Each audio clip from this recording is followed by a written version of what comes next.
दोस्तों इस वीडियो में हम लोग रिवाइज कर रहे होंगे cell the unit of life को काफी सुपरफास्ट तरीके से। चलिए स्टार्ट कर रहे हैं हम लोग यूनिसेलुलर ऑर्गेनिज्म से। ये इंडिपेंडेंट एग्जिस्ट कर सकते हैं, अगर एक भी सेल हुआ तो यानी परफॉर्म कर सकते हैं एसेंशियल फंक्शन ऑफ लाइफ को। डिस्कवरी की बात करें तो एंटोन वॉन लीeuwenhoek इन्होंने लिविंग सेल को डिस्कवर किया था, रॉबर्ट हुक ने डेड सेल को एंड रॉबर्ट ब्राउन ने न्यूक्लियस को डिस्कवर किया था 1831। सेल थ्योरी की बात करें तो जो स्केल्डिंग ने जर्मन बॉटनी से डेट किया था 1838, इन्होंने बोला था all plants are composed of different kind of cell. Schwann Theodor Schwann British zoologist है, डेट याद रखना 1839, इन्होंने बोला था animal cell have thin outer layer, इसको प्लाज्मा मेम्ब्रेन बोलते हैं। ठीक है, plant cell have cell wall, plant cell में सेल वॉल होगा। एंड इन्होंने ही शॉन ने हाइपोथेसिस दिया था that animal and plants are composed of cells. Schleiden and Schwann ने दोनों ने ही मिलकर यहाँ पे सेल थ्योरी दिया था। एंड जो मॉडिफाइड सेल थ्योरी है वो रुडोल्फ विर्चो ने दिया था 1855 में। इन्होंने कहा था उनिस सेलुला ई सेलुला, यानी कि न्यू सेल जो है ये कम्स होते हैं, अराइव हो जाते हैं, बनते हैं फ्रॉम प्री एग्जिस्टिंग सेल, पुराने सेल से। आज की डेट पे सेल थ्योरी क्या है? All living organism are composed of cells and product of cells and all cells are arise from pre existing cell. ये है टुडे का cell theory. Overview of cell का बात करें तो जो ऑनियन सेल है वो एक टिपिकल प्लांट सेल है। ह्यूमन चिक सेल, ये इसका जो आउटर मेम्ब्रेन है वो एक्ट करता है as a delimiting structure. Prokaryotic cell, इसमें मेम्ब्रेन नहीं होते हैं, मेम्ब्रेनलेस होता है, मेम्ब्रेन बाउंड ऑर्गेनल्स नहीं होते। यूकैरियोटिक सेल में मेम्ब्रेन बाउंड ऑर्गेनल्स होते हैं जैसे nucleus, endoplasm, reticulum, Golgi, lysosome, mitochondria, microbodies and vacuoles. Cytoplasm की बात करते हैं, ये सेमीफ्लूइड मैट्रिक्स है एंड ये बोथ प्रोकैरियोट्स एंड यूकैरियोट्स में प्रेजेंट होता है। ये main arena of cellular activities है in both plant and animal cell. यहीं पे वेरियस केमिकल रिएक्शन अगर करते हैं ताकि जो सेल है उसको लिविंग स्टेट में रखा जा सके। Ribosome both prokaryote and eukaryote में पाया जाता है। ये आपके साइटोप्लाज्म, क्लोरोप्लास्ट, माइटोकॉन्ड्रिया, आरडीआर में पाया जाता है। तो प्रोकैरियोट में 70s राइबोसोम पाया जाता है, यूकैरियोट्स में 80s, but chloroplast and mitochondria में 70s पाया जाता है, ये याद रखना है आपको। ठीक है, देखो एनिमल सेल कंटेन करता है सेंट्रोमेयर। सेंट्रोमेयर जो है सॉरी सेंट्रोसोम, सेंट्रोसोम जो है एक नॉन मेम्ब्रेन बाउंड ऑर्गेनल है। ठीक है, और ये सेल डिवीजन में हेल्प करता है। साइज का बात करें तो माइकोप्लाज्मा इसका 0.3 माइक्रोमीटर होता है, ये स्मॉलेस्ट लिविंग ऑर्गेनिज्म है। बैक्टीरिया 3 to 5 माइक्रोमीटर, आरबीसी का डायमीटर 7 माइक्रोमीटर होता है। ऑस्ट्रिच का जो एग सेल है वो लार्जेस्ट होता है और नर्व सेल जो है लॉन्गेस्ट होता है। राइबोसोम ये 15 to 20 नैनोमीटर होता है। सिस्टर्ने आपको 0.5 to 20 नैनोमीटर होता है। सिस्टर्ने में गोल्गी बॉडी में देखने को मिलता है। And perinuclear space 10 to 15 nanometre होता है। देखो typical bacteria 1 to 2 nanometre NCERT में दिया हुआ है। पीपीएलओ, ठीक है, वही माइकोप्लाज्मा जिसको बोलते हैं, जो ये 0.1 माइक्रोमीटर दिया हुआ है। एंड वायरसेस का साइज यहाँ पे 0.02 to 0.2 माइक्रोमीटर दिया है। ये स्मॉलेस्ट नॉन लिविंग होती है, याद रखना, वायरस। एंड एक typical eukaryotic cell 10 to 20 micrometre होता है। शेप का बात करें तो आरबीसी का शेप राउंड एंड बाइकनकेव होता है। डब्ल्यूबीसी एमीबॉटल शेप क्या होता है। कोलुमिनर एपिथेलियल सेल जो है ये लॉन्ग एंड नैरो होता है। Nerve cell branch and long होगा। एंड ट्राइकेट जो है ये एलोंगेटेड होता है। मेसोफिल सेल्स की बात करें तो ऑब्वियसली ये राउंड एंड ओवल होगा, इस तरीके से आपका एनसीईआरटी में दिया हुआ था। ये आरबीसी है, ठीक है, ये डब्ल्यूबीसी है जिसमें कई तरह के आपके सेल्स हैं। ये नर्व सेल है और ये मेसोफिल सेल है। इस तरीके से शेप ऑफ सेल यहाँ पे डिवाइडेड है। नेक्स्ट इज प्रोकैरियोटिक सेल, इसमें bacteria, blue green algae, mycoplasma and PPLO आते हैं, प्लूरोनिमोनिया लाइक ऑर्गेनिज्म। ये स्मॉलर होते हैं, multiply rapidly than eukaryotic cell. Eukaryotic cell से ज्यादा ही रैपिडली मल्टीप्लाई कर सकते हैं। इनका शेप एंड साइज वेरी करता है, ठीक है, shape size and function very करता है। फॉर एग्जांपल शेप की बात करें तो बैसिलस, कोकस, विब्रियो एंड स्पाइरलम जैसे हमने बायोलॉजिकल क्लासिफिकेशन में देखा था। ऑर्गेनाइजेशन ऑफ प्रोकैरियोट जो है फंडामेंटली सिमिलर ही होता है अगर हम बात करें तो। कुछ इंपॉर्टेंट पॉइंट्स ऑफ प्रोकैरियोट्स का, इनमें सेल वॉल प्रेजेंट होता है एक्सेप्ट माइकोप्लाज्मा, उसमें सेल वॉल नहीं होगा। सेल मेम्ब्रेन प्रेजेंट होता है, इसमें वेल डिफाइंड न्यूक्लियस नहीं होगा, देयरफॉर नेकेड जीनोम होगा एंड न्यूक्लियर इन्वेलप भी इसमें प्रेजेंट नहीं होता है। एंड इसमें प्लाज्मिड डीएनए देखने को मिलता है। क्या फंक्शन है मैं आपको ये बताऊंगा। जो क्लासिफिकेशन ऑफ बैक्टीरिया जो है on the basis of cell envelope and staining, ये gram positive and gram negative bacteria हो सकता है। जो ग्राम पॉजिटिव बैक्टीरिया वो स्टेन को ले लेगा, वहीं पे ग्राम नेगेटिव बैक्टीरिया स्टेन को नहीं ले पाता है।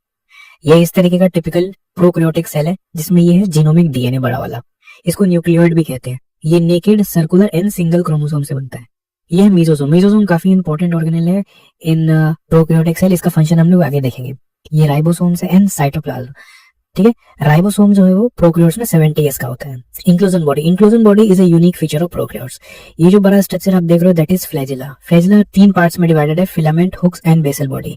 फ्लैजिला मोटिलिटी के लिए रिस्पॉन्सिबल है एंड इसका जो लॉन्गेस्ट पार्ट है वो फिलामेंट होता है। ये रीजन है प्लाज्मिड डीएनए। प्लाज्मिड डीएनए एक स्मॉल सर्कुलर डीएनए होता है, आउटसाइड द जीनोमिक डीएनए ये प्रेजेंट होता है, स्मॉल सर्कुलर डीएनए। ये फिनोटाइपिक कैरेक्टर शो कर सकता है एंड रेसिस्टेंट टू एंटीबायोटिक होता है। सेल इन्वेलप इसमें कॉम्प्लेक्स होता है एंड ये 3 रीजन्स में डिवाइडेड है, outer glycocalyx, middle cell wall, inner plasma membrane. जो ग्लाइकोकैलिक्स है अगर वो लूज शीट का हुआ तो उसे हम स्लाइम लेयर बोलते हैं, अगर थिक एंड टफ हुआ तो फिर हम लोग उसे कैप्सूल बोलते हैं। जो कॉम्प्लेक्स सेल इन्वेलप है, each layer have distinct functions, अलग का अलग अलग फंक्शन है, बट सभी एक्ट करते हैं as a single protective unit. Surface structure में हमें फ्लैजिला, पिलाई एंड फिम्ब्रा देखने को मिलता है। फिम्ब्रे, जो फ्लैजिला है वो फिलामेंटस एक्सटेंशन है एंड मोटिलिटी के लिए रिस्पॉन्सिबल है। जो पिलाई है वो इलोंगेटेड ट्यूबुलर स्ट्रक्चर है एंड ये प्रोटीन से मिलकर बना होता है। And fimbriae small bristle like fibres होते हैं। And pili and fimbriae help करते हैं bacteria to attach on rocks and host tissue. Now cell extension, cell extension में हमें अब मेसोसोम्स देखना है। ये कैरेक्टरिस्टिक ऑफ प्रोकैरियोट्स होता है, ठीक है। से मेम्ब्रेनस एक्सटेंशन इसमें हम लोग कहते हैं इनफोल्डिंग ऑफ प्लाज्मा मेम्ब्रेन होता है इन प्रोकैरियोट्स। एंड इसके अलग अलग फॉर्म्स हो सकते हैं, जैसे वेसिकल के फॉर्म में, ट्यूब्यूल्स एंड लेमिला के फॉर्म में। एंड ये हेल्प करता है in cell wall formation, DNA replication, DNA distribution to the daughter cell, respiration, secretion, increase in surface area and increase in enzymatic content. ये काफी important है, इसको वापस देख लो। Cell wall formation, DNA replication, DNA distribution to the daughter cells, respiration, secretion, increase in surface area and increase in enzymatic content. देखो इन सम prokaryote जैसे cyanobacteria there are other membranous extension also present होते हैं in cytoplasm, जिनके पास pigment होता है और हम लोग उसे क्रोमेटोफोर कहते हैं। इंक्लूजन बॉडी की बात करें तो ये रिजर्व मटेरियल है ऑफ प्रोकैरियोट्स जो स्टोर्ड होता है साइटोप्लाज्म में। ये मेम्ब्रेन लेस होता है एंड लाई करता है फ्रीली इन साइटोप्लाज्म, ठीक है। इसका एग्जांपल है phosphate granules, cyanophycean granules and glycogen granules. Now eukaryotic cells, इसमें protist, fungi, plants and animals आ जाते हैं। इसमें हमें एक्सटेंसिव कंपार्टमेंटलाइजेशन ऑफ साइटोप्लाज्म देखने को मिलता है because of presence of membrane bound organelles. Important points क्या है, इसमें वेल डिफाइंड न्यूक्लियस प्रेजेंट होगा। क्यों? क्योंकि इसमें न्यूक्लियर इनवेलप प्रेजेंट होता है। Complex locomotory and cytoskeletal structure हमें इसमें देखने को मिलता है। All eukaryotic cell are not identical, सभी आइडेंटिकल नहीं होते हैं, ठीक है। इसमें हमें rough endoplasmic reticulum, smooth endoplasmic reticulum, ये सब भी देखने को मिलता है। क्या हिसाब किताब है वो हम लोग आगे देखेंगे। देखो cell membrane, cell membrane lipid, protein and cholesterol से मिलकर बना होता है। कौन सा लिपिड इसमें प्रेजेंट होता है? फॉस्फोलिपिड, ठीक है। फॉस्फोलिपिड बाई लेयर अरेंज होता है, ठीक है। और एक लेयर का अगर आउटर साइड का हम बात करें तो उसमें पोलर हेड होगा और इनर साइड में नॉन पोलर टेल होगा। जो पोलर हेड है वो हाइड्रोफिलिक होता है, यानी उसे पानी पसंद है। नॉन पोलर टेल हाइड्रोफोबिक होता है, पानी पसंद नहीं है उसे। Biochemical investigation of cell membrane, ये प्लाज्मा मेम्ब्रेन से हमें पता चला। जो सेल मेम्ब्रेन है ऑल्सो है प्रोटीन्स, इसमें प्रोटीन्स एंड कार्बोहाइड्रेट्स भी होता है। And ratio proteins and lipid vary करता है डिफरेंट सेल्स में। जैसे आरबीसी के मेम्ब्रेन में 52% प्रोटीन एंड 40% लिपिड्स होता है। फ्लूइड मोजाइक मॉडल, ये काफी वाइडली एक्सेप्टेड मॉडल है एंड इसे सिंगर एंड निकोलसन ने दिया था 1972 में। ये quasi fluid nature of lipid को बताता है जो कि लेटरल मूवमेंट के लिए रिस्पॉन्सिबल है। एंड इसी को हम लोग मेजर करते हैं फ्लूइडिटी में। फ्लूइडिटी का फंक्शन क्या होता है? Cell growth, secretion, endocytosis and cell division, ठीक है। ये सभी फ्लूइडिटी का फंक्शन है। And formation of intracellular junction also, ठीक है। मोस्ट इंपोर्टेंट फंक्शन क्या है? Transport of molecule across membrane, ठीक है। ट्रांसपोर्टेशन मोस्ट इंपोर्टेंट फंक्शन है फ्लूइडिटी का, ठीक है। अब जैसे यहाँ पे देखो, इसमें हमें depending on ease of extraction membrane proteins देखने को मिलते हैं। जैसा कि हम देखा था बायोकेमिकल इन्वेस्टिगेशन से प्रोटीन एंड कार्बोहाइड्रेट का पता चला, तो ईज ऑफ एक्सट्रैक्शन से हमें मेम्ब्रेन प्रोटीन देखने को मिलते हैं जो इधर इंटीग्रल या फिर पेरिफेरल हो सकता है, ठीक है। इंटीग्रल प्रोटीन पार्शियली या टोटली बरीड होता है प्लाज्मा मेम्ब्रेन में एंड पेरिफेरल प्रोटीन जो है वो सरफेस पे लाई करता है, ठीक है। इस तरीके से देखो, लिपिड बाइलेयर है जिसमें जो पोलर हेड है वो आउटर साइड है एक्वस एनवायरनमेंट में और non polar tail inner side में। कुछ हमें कोलेस्ट्रॉल भी यहाँ पे देखने को मिलते हैं, ठीक है।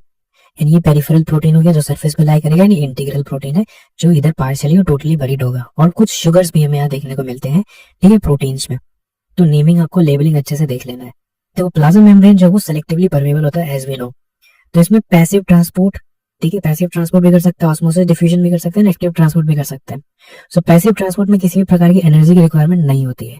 वहीं पे ऑस्मोसिस में फ्लो ऑफ वाटर होता है अलोंग द ग्रेडियंट, ठीक है, अलोंग द ग्रेडियंट यानी कि from higher to lower concentration. Active transport में क्या होता है? एनर्जी रिक्वायर्ड होता है एंड ट्रांसपोर्ट होता है against the gradient. For example इससे हमें सोडियम पोटेशियम में देखने को मिलता है, ठीक है। Cell wall, cell wall non living and rigid structure होता है जैसे कि हमें फंजाई एंड प्लांट्स में देखने को मिलता है। फंजाई में chitinous cell wall and plant में सेलुलोजिक सेल वॉल होता है। ये सेल को शेप प्रोवाइड करता है and structure and mechanical support provide करता है एंड प्रिवेंट करेगा cell from bursting and collapsing, ठीक है। एंड ये प्रोटेक्ट करेगा फ्रॉम डैमेज एंड इन्फेक्शन। तो कुल मिला के इसका protection, mechanical support, structure support and protection का काम है। प्रोवाइड करेगा cell to cell interaction obviously and provide barrier to undesirable micromolecule.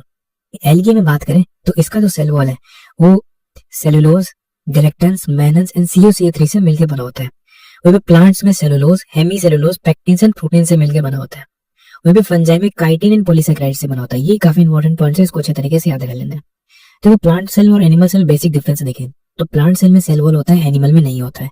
Plant cell में प्लास्टिड होता है, एनिमल में नहीं होता है। प्लांट सेल में सेंट्रल वैक्यूल होता है, एनिमल में नहीं होता है। बट अगर सेंट्रियोल्स का बात करें तो प्लांट सेल में नहीं होता है बट एनिमल्स में होता है। तो एनिमल्स का कैरेक्टरिस्टिक फीचर आप लोग कह सकते हो कि सेंट्रियोल्स होता है। देखो डिफरेंट लेयर ऑफ सेल का बात करें तो सेल वॉल का बात करें तो प्राइमरी सेल वॉल है, ये ग्रीन वाला पार्ट प्राइमरी सेल वॉल बाहर की तरफ होता है और अंदर की तरफ सेकेंडरी सेल वॉल होता है। प्राइमरी सेल वॉल जो है वो कैपेबल होता है फॉर ग्रोथ, ठीक है। And as primary wall gradually diminish, जैसे जैसे प्राइमरी वॉल जो वो डिमिनिश होता है एंड सेल मैच्योर होता है, सेकेंडरी वॉल फॉर्म होना चालू हो जाता है और inner side of cell towards the membrane, ठीक है। ये रहा मेम्ब्रेन, मेम्ब्रेन के साइड वो फॉर्म होना चालू हो जाता है। अब देखो प्लाज्मोडेस्माटा एक ब्रिज यहाँ पे प्रेजेंट होता है, ठीक है। ये जो आप येलो देख रहे हो ये आपका मिडिल लेमेला, ये होल्ड करता है दो सेल्स को, जैसे एक ये सेल रहा दूसरा ये सेल रहा, इसको होल्डिंग करने का काम रहेगा। एंड ये कैल्शियम पेक्टेट से मिलकर बना होता है। जो प्लाज्मोडेस्माटा है वो ब्रिजिंग करने का काम करेगा। एंड ये सेल वॉल मिडिल लेमेला को ट्रांसवर्स करता है, ठीक है। Cell wall and middle lamella transverse by plasmodesmata. देखो सेल वॉल है और ये मिडिल लेमेला है, दोनों को ट्रांसवर्स कर दिया और उस ब्रिज का नाम क्या है, प्लाज्मोडेस्माटा, ठीक है। मिडिल लेमेला याद रखना कैल्शियम पेक्टेट से मिलकर बना होता है, ठीक है। Next is endomembrane system. इसमें endoplasmic reticulum, Golgi complex, lysosome and vacuoles आ जाते हैं, ठीक है। Endoplasmic reticulum, Golgi, lysosome, vacuoles, क्यों? क्योंकि इनका जो फंक्शन है वो कोऑर्डिनेटेड होता है, इसलिए एंडोमेम्ब्रेन सिस्टम में आते हैं। वहीं पे माइटोकॉन्ड्रिया, क्लोरोप्लास्ट, पेरोक्सिसोम नहीं आते क्योंकि इनका फंक्शन कोऑर्डिनेटेड नहीं होता है, ठीक है। एंडोप्लाज्मिक रेटिकुलम की बात करें तो ये network of tiny tubular structure है जो स्कैटर्ड होता है साइटोप्लाज्म में, जो इसका इंटरसेलुलर स्पेस है ईआर का, ये ल्यूमिनल और एक्स्ट्रा ल्यूमिनल में डिवाइडेड है। ल्यूमिनल यानी कि inside endoplasmic reticulum and extra luminal cytoplasm वाला पार्ट। दो तरीके का एंडोप्लाज्मिक रेटिकुलम होता है, आरईआर जिसमें राइबोसोम प्रेजेंट होता है, rough endoplasmic reticulum, SER smooth endoplasmic reticulum, RER ribosome उसमें एब्सेंट होता है। जो आरईआर का फंक्शन है वो प्रोटीन सिंथेसिस एंड सिक्रीशन है, वहीं पे एसईआर का function lipid synthesis and steroidal hormone synthesis है एनिमल सेल्स में। गोल्गी एपरेटस की बात करें तो इसे कैमिलियो गोल्गी ने दिया था 1898 में। ये डेंसली स्टेन्ड रेटिकुलर स्ट्रक्चर है, नियर न्यूक्लियस पाया जाता है। दे कंसिस्ट सिस्टर्न, इस तरीके का इसमें सिस्टर्न होता है जिसमें कॉनकेव एंड कॉन्वेक्स सरफेस होता है। ये फ्लैट डिस्क शेप सैक्स है, stack parallel to each other, parallel होता है each other and concentrically arrange होता है नियर द न्यूक्लियस। इसमें concave and convex surface present होता है।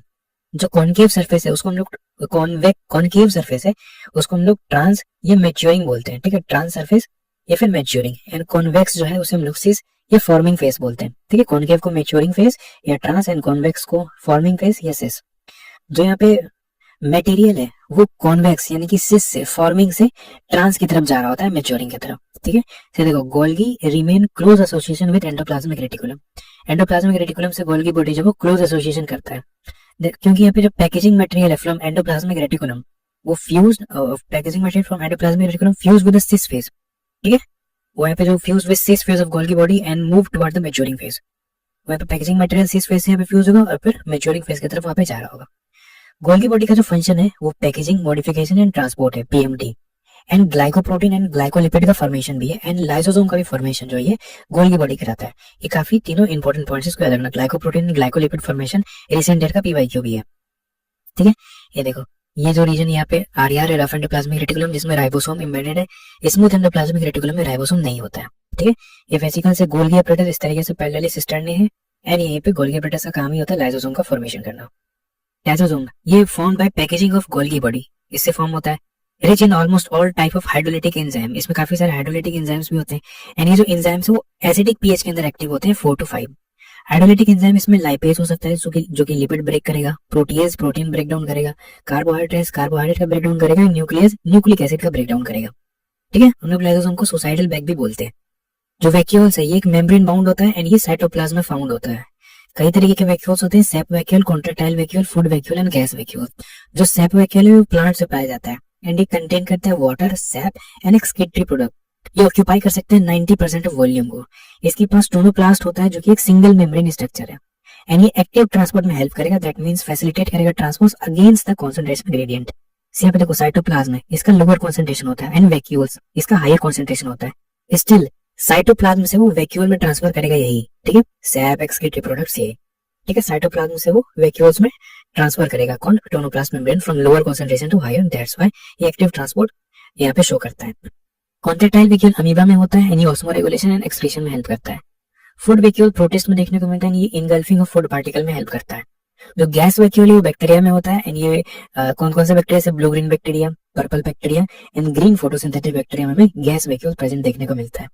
नो माइटोकॉन्ड्रिया ये सॉसेज शेप का होता है, ये सिलिंड्रिकल हो सकता है एंड अनलेस स्पेसिफिकली स्टेन ये विजिबल नहीं होता है अंडर माइक्रोस्कोप, ठीक है, not visible under microscope.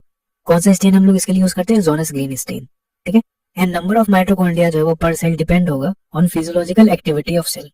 Size का बात करें तो माइटोकॉन्ड्रिया का डायमीटर 0.2 टू 1 माइक्रोमीटर होता है एंड एवरेज का बात करें तो ये 0.5 माइक्रोमीटर भी हो सकता है। Length is 1 to 1.4 micrometer. Important points about mitochondria क्या है, ये साइट ऑफ एरोबिक रेस्पिरेशन होता है, जैसा कि हम लोग जानते हैं।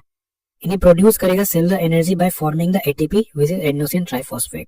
ठीक है, एनी एटीपी का प्रोडक्शन से माइटोकॉन्ड्रिया में कहाँ पे होता है, इनर माइटोकॉन्ड्रियल मेम्ब्रेन में। एनी known as a power house of the cell, mitochondria power house of the cell के नाम से भी जाना जाता है, जैसा कि हम लोग जानते हैं। और क्यों हम लोग इसे बोलते हैं, क्योंकि यहाँ पे एटीपी प्रोडक्शन होता है। एंड इसका जो डिवीजन है माइटोकॉन्ड्रिया का वो फिजन से होता है, mitochondria divided by fission. Mitochondria देखो, एनएमसी न्यूक्लियस, ठीक है, nuclear membrane, mitochondrial membrane, chloroplast, ये तीनों डबल मेम्ब्रेन बाउंड ऑर्गेनेल्स हैं। सो डबल मेम्ब्रेन माइटोकॉन्ड्रिया में होता है and divides lumen into two aqueous compartment. Double membrane जो है ल्यूमेन को 2 एक्वस कंपार्टमेंट में डिवाइड करता है। ठीक है, जैसे कि यहाँ पे देखो, ये आउटर मेम्ब्रेन है माइटोकॉन्ड्रिया का, ये इनर मेम्ब्रेन है, और ये बीच वाला जो स्पेस है आउटर इनर के बीच में, इसको इंटर मेम्ब्रेन स्पेस बोलते हैं। और आउटर और इनर के बीच में हमें आउटर कंपार्टमेंट देखने को मिलता है, और इनर के बीच में हमें इनर कंपार्टमेंट देखने को मिलता है। तो ल्यूमेन जो है वो 2 एक्वस कंपार्टमेंट में यहाँ पे डिवाइडेड है। जो आउटर मेम्ब्रेन ऑफ माइटोकॉन्ड्रिया है ये फॉर्म करेगा लिमिटिंग बाउंड्री को, वहीं पे इनर मेम्ब्रेन जो है ये फॉर्म्स करेगा इनफोल्डिंग टुवर्ड्स द मैट्रिक्स, कुछ इनफोल्डिंग से टुवर्ड्स करता है ऑब्वियसली थ्रू द मैट्रिक्स। अंदर वाला पार्ट इसका मैट्रिक्स है, जिसको हम लोग सिस्ट्रा बोलते हैं। ठीक है, यानी यहीं पे जो इनर मेम्ब्रेन है, इनर मेम्ब्रेन में ही आपका electron transport system, electron transport chain होता है यहाँ पे, जैसा कि हम लोग जानते हैं। सिस्ट्रा का बात करें तो ये इंक्रीज करेगा सरफेस एरिया को बाय फोल्डिंग, ऑब्वियसली फोल्ड करके सरफेस एरिया को इंक्रीज कर देगा। अंदर की तरफ हमें मैट्रिक्स देखने को मिलता है, ये डेंस होमोजेनियस सब्सटेंस है एंड यहीं पे परफॉर्म होता है यहाँ पे क्रैब साइकिल वगैरह, टीसीए साइकिल इसको बोलते हैं, यहीं पे होता है। इसके पास सिंगल सर्कुलर डीएनए प्रेजेंट होता है, फ्यू आरएनए होगा, राइबोसोम्स होगा, राइबोसोम्स इसमें 70s होगा, and components for protein synthesis के लिए यहाँ पे कंपोनेंट्स प्रेजेंट होता है। डीएनए और रखना स्मॉल सर्कुलर डीएनए होगा, ठीक है, सॉरी सिंगल सर्कुलर डीएनए होगा यहाँ पे इस तरीके से मैट्रिक्स में माइटोकॉन्ड्रिया। ठीक है, राइबोसोम 70s होगा, सिस्ट्रा इस तरीके से प्रेजेंट है, फोल्डिंग्स, ठीक है, एंड यहाँ पे जो डीएनए है वो सिंगल एंड सर्कुलर होगा। चलिए नेक्स्ट है plastid found in all plant cell and euglenoids. Plant cells और यूग्लिनोइड्स में होता है, ये लार्ज होता है एंड बियर करेगा पिगमेंट्स को। जो क्लोरोप्लास्ट है, ल्यूकोप्लास्ट एंड क्रोमोप्लास्ट हमें यहाँ पे देखना है, प्लास्टिड के एग्जांपल है। क्लोरोप्लास्ट जो है इसमें chlorophyll and carotenoid pigment present होता है, जो कि लाइट एनर्जी को ट्रैप करने का काम करेगा। इसका ग्रीन कलर होता है, ये फाउंड होता है in mesophyll cell of leaves. Shape का बात करें तो lens shape, oval, spherical, discoid and ribbon shape का हो सकता है। लेंथ का बात करें तो 5 to 10 micrometer and width is 2 to 4 micrometer हो सकता है क्लोरोप्लास्ट का। क्लोरोप्लास्ट का जो नंबर है वो वेरी करता है, जैसे क्लेमाइडोमोनास एंड ग्रीन एल्गी इसमें 1 per cell होगा, वहीं पे मेसोफिल्स में 20 to 40 per cells हो सकता है। देखो इसमें भी आउटर मेम्ब्रेन और इनर मेम्ब्रेन होगा, याद रखना ये काफी इंपॉर्टेंट पॉइंट है। क्लोरोप्लास्ट का जो इनर मेम्ब्रेन है वो लेस परमेबल होता है, ठीक है, लेस परमेबल होगा as compare to the outer membrane. ठीक है, इंटरमेम्ब्रेन स्पेस में प्रेजेंट होगा। स्ट्रोमा लेमेला, यहाँ पे स्ट्रोमा लेमेला क्या काम करता है, ये थाइलाकॉइड्स को कनेक्ट करने का काम करेगा। ठीक है, थाइलाकॉइड्स क्या है, यहाँ पे देखो ये एक थाइलाकॉइड है, दूसरा थाइलाकॉइड है, तीसरा थाइलाकॉइड है। थाइलाकॉइड के ग्रुप को हम लोग ग्रेना बोलते हैं, ग्रेना को पाइल ऑफ कॉइन्स या पाइल ऑफ थाइलाकॉइड बोलते हैं। थाइलाकॉइड होता है फ्लैटेंड मेम्ब्रेनस सैक्स, और दो यहाँ पे ग्रेना है, दो थाइलाकॉइड को कनेक्ट करने का काम स्ट्रोमा लेमेला करता है, और जो स्पेस है अंदर ऑब्वियसली उसको हम लोग स्ट्रोमा बोलते हैं। ठीक, क्लोरोप्लास्ट के अंदर का जो स्पेस है उसको हम लोग स्ट्रोमा बोलते हैं। राइबोसोम इसमें प्रेजेंट होता है जो कि 70s होगा। इन स्ट्रोमा में कंटेन करेगा ये enzyme for protein and carbohydrate synthesis, ये काफी इंपॉर्टेंट पॉइंट्स है। ठीक है, इसका डीएनए होगा small and double standard circular. Mitochondria में क्या था, सिंगल सर्कुलर, एंड इसमें क्या है, डबल स्टैंडर्ड सर्कुलर। ठीक है, क्लोरोप्लास्ट में। ल्यूकोप्लास्ट का बात करें तो ये कलरलेस होता है, ये स्टोर करेगा न्यूट्रिएंट्स को, एंड इसका शेप एंड साइज वेरी होता है। ठीक है, वेरियस होता है, वेरियस शेप एंड साइज इसका होता है, वेरी करता है। देखो अमाइलोप्लास्ट, इलियोप्लास्ट एंड एल्यूरोप्लास्ट तीनों एग्जांपल है ल्यूकोप्लास्ट के। जो अमाइलोप्लास्ट ये स्टोर करेगा कार्बोहाइड्रेट्स या स्टार्च, जैसे पोटैटो में। इलियोप्लास्ट स्टोर करेगा oils and fats, aleuroplast stores proteins. ठीक है, याद रखना है आपको। क्रोमोप्लास्ट नाम से समझ आ रही है, कलर देने का काम करेगा, तो ये फैट सोल्यूबल कैरोटिनॉइड पिगमेंट, याद रखना फैट सोल्यूबल कैरोटिनॉइड पिगमेंट, जैसे कि कैरोटीन एंड ज़ैंथोफिल हो गया, carotene, xanthophyll and other pigments. ये गिव्स कलर, कौन सा कलर देगा, रेड, ऑरेंज एंड येलो। ठीक है, नेक्स्ट इज राइबोसोम, ये एक मेम्ब्रेनलेस डेंस पार्टिकल है जिसको जॉर्ज पैलेट ने डिस्कवर किया था इन 1953। ठीक है, मोड ऑफ यहाँ पे sorry made of RNA and protein, RNA and protein से मिलकर बना होता है, एंड यहीं पे प्रोटीन सिंथेसिस होता है राइबोसोम्स में। देखो many ribosome plus single mRNA मिलकर चेन बनाता है, जिसको हम लोग पॉलीराइबोसोम या पॉलीसोम बोलते हैं। ठीक है, जो कि एमआरएनए को प्रोटीन में प्रोटीन सिंथेसिस करने का काम करता है, एमआरएनए को प्रोटीन में कन्वर्ट करता है। ठीक है, प्रोकैरियोटिक राइबोसोम में 70s होता है, यूकैरियोटिक राइबोसोम 80s होता है। एस क्या होता है? स्वेट वर्क्स यूनिट, ये जिसको सेडिमेंटेशन कोफिशिएंट बोलते हैं। ये इनडायरेक्ट मेजर होता है फॉर साइज एंड डेंसिटी, याद रखना इनडायरेक्ट मेजर। तो प्रोकैरियोटिक राइबोसोम 70s होता है, इसका लार्जर सब यूनिट 50s है, स्मॉलर सब यूनिट 30s होता है। वहीं पे यूकैरियोटिक राइबोसोम 80s होता है, इसका लार्जर सब यूनिट 60s एंड स्मॉलर सब यूनिट 40s का होता है। ठीक है, साइटोप्लाज्म एंड आरईआर, देखो तीनों यहाँ पे यूकैरियोटिक राइबोसोम्स ही है, बट साइटोप्लाज्म एंड आरईआर में जो है वो 80s होता है, वहीं पे माइटोकॉन्ड्रिया एंड क्लोरोप्लास्ट में 70s होता है। ठीक है, इसको याद रखना। चलो साइटोस्केलेटन एलिमेंट का बात करें तो ये elaborate network of filamentous and proteinaceous fibres होते हैं, जिसका function mechanical support, motility, cell shape maintenance होता है। ठीक है, mechanical support, motility and cell shape maintenance. ये कंटेन्स करते हैं microtubules, microfilament and intermediate filament. ठीक है, माइक्रोफिलामेंट कुछ इस तरीके के होते हैं, इंटरमीडिएट फिलामेंट एंड माइक्रोट्यूब्यूल्स ऐसे होते हैं। ठीक है, माइक्रोट्यूब्यूल्स अंदर की तरफ होते हैं। देखो सेंट्रोसोम एंड सेंट्रियोल्स, अगर सेंट्रोसोम एंड सेंट्रियोल्स की बात करें तो सेंट्रियोल्स जो है कुछ इस तरीके के सिलेंड्रिकल लाइक होते हैं एंड ये परपेंडिकुलर लाई करते हैं आपस में। ठीक है, और जो सेंट्रोसोम के अंदर सेंट्रियोल्स लाई करते हैं। ठीक है, सेंट्रियोल्स अंदर होंगे, परपेंडिकुलरली लाई कर रहे होंगे, सिलेंड्रिकल शेप होंगे एंड ये सेंट्रोसोम के अंदर होंगे। तो ये जो इमर्ज आउटग्रोथ स्ट्रक्चर देख रहे हो जो सेंट्रोसोम से इमर्ज कर रहा है, ये माइक्रोट्यूब्यूल्स होता है। एंड सेंट्रोसोम के अंदर जो मटेरियल है उसको हम लोग एमोर्फस पेरीसेंट्रियोलर मटेरियल बोलते हैं। सेंट्रियोल ये कार्टविल लाइक ऑर्गेनाइजेशन होता है इनका, एंड ये forms basal body of cilia and flagella and spindle fibre ये फॉर्म कर सकते हैं। ये रहा सेंट्रियोल का कार्टविल लाइक ऑर्गेनाइजेशन, जिसमें 9 पेरिफेरल ट्रिपलेट होगा जो कि ट्यूब्यूलिन प्रोटीन से बना होगा। ठीक है, और अंदर में जो आप देख रहे हो ये सेंट्रल हब है जो प्रोटीनेशियस होगा, इन प्रोक्सिमल रीजन पे होगा।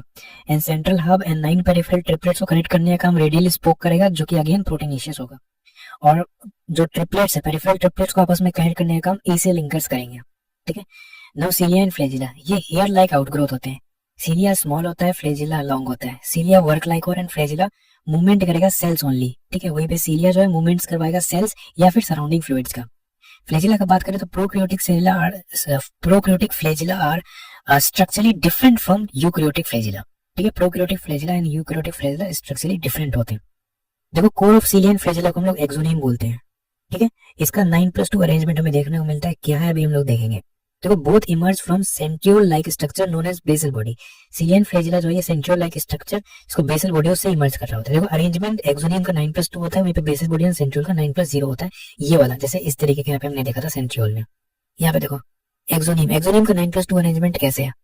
देखो पेरिफेरी पे बाहर के साइड पे हमें पेरिफेरल माइक्रोट्यूब्यूल्स देखने को मिलते हैं। ये डबलेट्स होता है दो, तो 9 पेरिफेरल डबलेट्स होगा।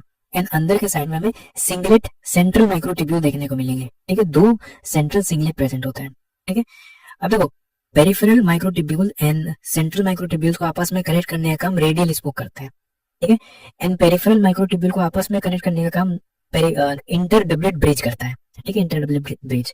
एंड सेंट्रल माइक्रोट्यूब्यूल को जो शीट कवर कर रहा होता है उसको हम लोग सेंट्रल शीट कहते हैं। तो टोटल यहाँ पे पेरिफेरल डबलेट्स कितने हो जाएंगे 9 एंड सेंट्रल सिंगलेट कितने हो जाएंगे 2। रेडियल स्पोक भी यहाँ पे 9 है टोटल। तो central tubule and central tubule दोनों को आपस में कनेक्ट करने का काम ब्रिज करेगा। ठीक है, central tubule and peripheral tubule. ठीक है, central tubule and peripheral tubule को आपस में कनेक्ट करने का काम रेडियल स्पोक्स करेंगे जो कि टोटल 9 इन नंबर्स होते हैं। Peripheral tubules and peripheral tubules को आपस में कनेक्ट करने का काम इंटर डबलेट ब्रिज करेगा जिसको हम लोग लिंकर्स भी बोलते हैं। ठीक है, चलो नेक्स्ट है microbodies. Microbody membrane bound minute vesicles होते हैं। ठीक है, एंड ये कंटेन करते हैं वेरियस एंजाइम्स को। एंड ये प्रेजेंट हो सकते हैं बोथ प्लांट्स एंड एनिमल्स दोनों में प्रेजेंट हो सकते हैं। एंड इसके एग्जांपल्स में से आता है पेरोक्सिसोम जो डिटॉक्सिफिकेशन का काम करेगा, एंड ग्लाइक्सोसोम। ठीक है, नाउ नेक्स्ट इज न्यूक्लियस। इसे रॉबर्ट ब्राउन ने डिस्कवर किया था 1831 में।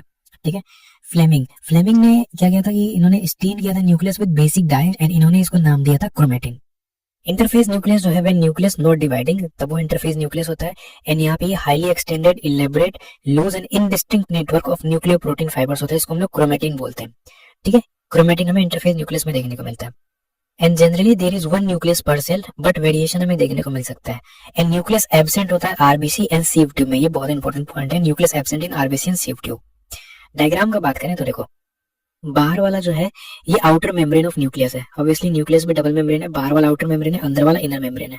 ठीक है, और बीच में जो स्पेस देख रहे हो यहाँ पे ये हो जाएगा पेरी न्यूक्लियर स्पेस, जो बैरियर होता है between inner nucleus material and cytoplasm of cell. And इसका जो स्पेस है वो 10 to 50 नैनोमीटर का होता है। न्यूक्लियर इन्वेलप में क्या क्या आ जाएगा, outer membrane, perinuclear space and inner membrane. जो आउटर मेम्ब्रेन है वो कंटिन्यूअस होता है विद एंडोप्लाज्मिक रेटिकुलम के साथ ही आउटर मेम्ब्रेन कंटिन्यूअस होगा एंड आउटर मेम्ब्रेन में राइबोसोम प्रेजेंट होते हैं। ठीक है, न्यूक्लियर पोर ये रहा। ठीक है, न्यूक्लियर पोर फॉर्म होता है fusion of outer and inner membrane. ये आउटर मेम्ब्रेन ही इनर मेम्ब्रेन का फ्यूजन हो गया, यहाँ पे भी सेम है, तो न्यूक्लियर पोर का यहाँ पे फॉर्मेशन हो जाएगा। ठीक है, fusion of outer membrane and inner membrane. And यहाँ पे पासेज होता है, passage for movement of RNA and protein in both direction. Both direction में यहाँ पे आरएनए एंड प्रोटीन का यहाँ पे मूवमेंट होता है बिटवीन न्यूक्लियस एंड साइटोप्लाज्म। ठीक है, क्रोमेटिन, इसके अंदर हमें क्रोमेटिन देखने को मिलता है। क्रोमेट किससे मिलकर बना होता है? DNA plus RNA plus basic histone protein plus non histone protein, इन सबसे मिलकर यहाँ पे क्रोमेटिन बनता है। न्यूक्लियोलस आपके इसमें प्रेजेंट होते हैं, न्यूक्लियस के अंदर ही प्रेजेंट होता है। स्ट्रक्चर है जो कि spherical and non membrane bound structure होता है। एंड ये site of active rRNA synthesis होता है। This is very important. ठीक है, nucleolus is the site of active rRNA synthesis. इसे हम लोग राइबोसोमल फैक्ट्री भी बोलते हैं। ये लार्जर एंड मोर नंबर्स, ज्यादा ही नंबर हो सकता है प्रोटीन सिंथेसाइजिंग सेल में। ठीक है, और ऑब्वियसली न्यूक्लियस के अंदर वाले मैट्रिक्स को हम लोग न्यूक्लियर मैट्रिक्स या न्यूक्लियर प्लाज्म बोल सकते हैं, जो कि क्रोमेटिन एंड न्यूक्लियस को यहाँ पे कंटेन कर रहा होगा। ठीक है, तो ये था न्यूक्लियस के बारे में। क्रोमोसोम ओनली विजिबल होता है डिवाइडिंग सेल्स में। ठीक है, उसमें विजिबल होता है। ठीक है, इस तरीके का स्ट्रक्चर होता है क्रोमोसोम्स में। एंड जो ये देख रहे हो आप, ये वाला स्ट्रक्चर है जहाँ पे बिल्कुल बीच में जो सेंटर पे आता है, इसको सेंट्रोमियर बोलते हैं। ये प्राइमरी कंस्ट्रक्शन होता है, ये होल्ड करता है क्रोमेटिड ऑफ क्रोमोसोम। ठीक है, जैसे ये क्रोमेटिड हो गया, इसको होल्ड करने का काम करेगा सेंट्रोमियर। एंड सेंट्रोमियर के आसपास ये डिस्क से की स्ट्रक्चर होता है, डिस्क शेप। ठीक है, प्रोटीन डिस्क ऑन साइड्स, इसको हम लोग काइनेटोकोर बोलते हैं। ठीक है, सेंट्रोमियर प्राइमरी कंस्ट्रक्शन है, इसके पास में ही यहाँ पे डिस्क शेप स्ट्रक्चर होता है, प्रोटीन डिस्क होता है, ये इसको हम लोग काइनेटोकोर बोलते हैं। ठीक है, देखो based on position of centromere यहाँ पे कई तरीके के क्रोमोसोम्स देखने को मिलते हैं। ठीक है, जैसे भी देखो मेटासेंट्रिक क्रोमोसोम, अगर सेंट्रोमियर बिल्कुल मिडिल पे है तो हम लोग उसे मेटासेंट्रिक क्रोमोसोम बोलते हैं। यहाँ पे 2 इक्वल आर्म बन रहा होता है, ये कुछ वी शेप का हमें देखने को मिलेगा। सब मेटासेंट्रिक क्रोमोसोम, यहाँ पे जो सेंट्रोमियर है वो स्लाइटली अवे होता है, सेंटर से स्लाइटली अवे हो जाएगा, यानी कि एक शॉर्ट आर्म बनेगा, दूसरा लॉन्ग आर्म बनेगा, यानी ये एल शेप का हमें देखने को मिलता है। एक्रोसेंट्रिक क्रोमोसोम, यहाँ पे centromere close to the end के क्लोज होगा, इसमें एक एक्सट्रीमली शॉर्ट बनेगा, दूसरा वेरी लॉन्ग आर्म बनेगा, यानी ये जे शेप का होता है। टेलोसेंट्रिक क्रोमोसोम, इसमें जो सेंट्रोमियर है बिल्कुल टर्मिनल पे होता है। ठीक है, तो एक काफी यहाँ पे लॉन्ग आर्म बन रहा होगा, ये आई शेप का हमें देखने को मिलता है। देखो कुछ हमें यहाँ पे सेकेंडरी कंस्ट्रक्शन भी देखने को मिलते हैं। ठीक है, जिसको हम लोग सैट क्रोमोसोम बोलते हैं। ठीक है, सैट क्रोमोसोम या सैटेलाइट क्रोमोसोम, ये सेकेंडरी कंस्ट्रक्शन होता है, नॉन स्टेनिंग पार्ट होता है। ठीक है, non staining secondary constriction, and इसका जो लोकेशन है वो कांस्टेंट होता है। ठीक है, चलो कुछ वेरी इंपॉर्टेंट पॉइंट्स है, जैसे membrane bound and non membrane bound. ठीक है, सो नॉन मेम्ब्रेन बाउंड कौन कौन से देखा हमने इस चैप्टर में? प्रोकैरियोट्स, राइबोसोम अगर वो प्रोकैरियोट्स में है या यूकैरियोट्स में, नॉन मेम्ब्रेन बाउंड ही होगा।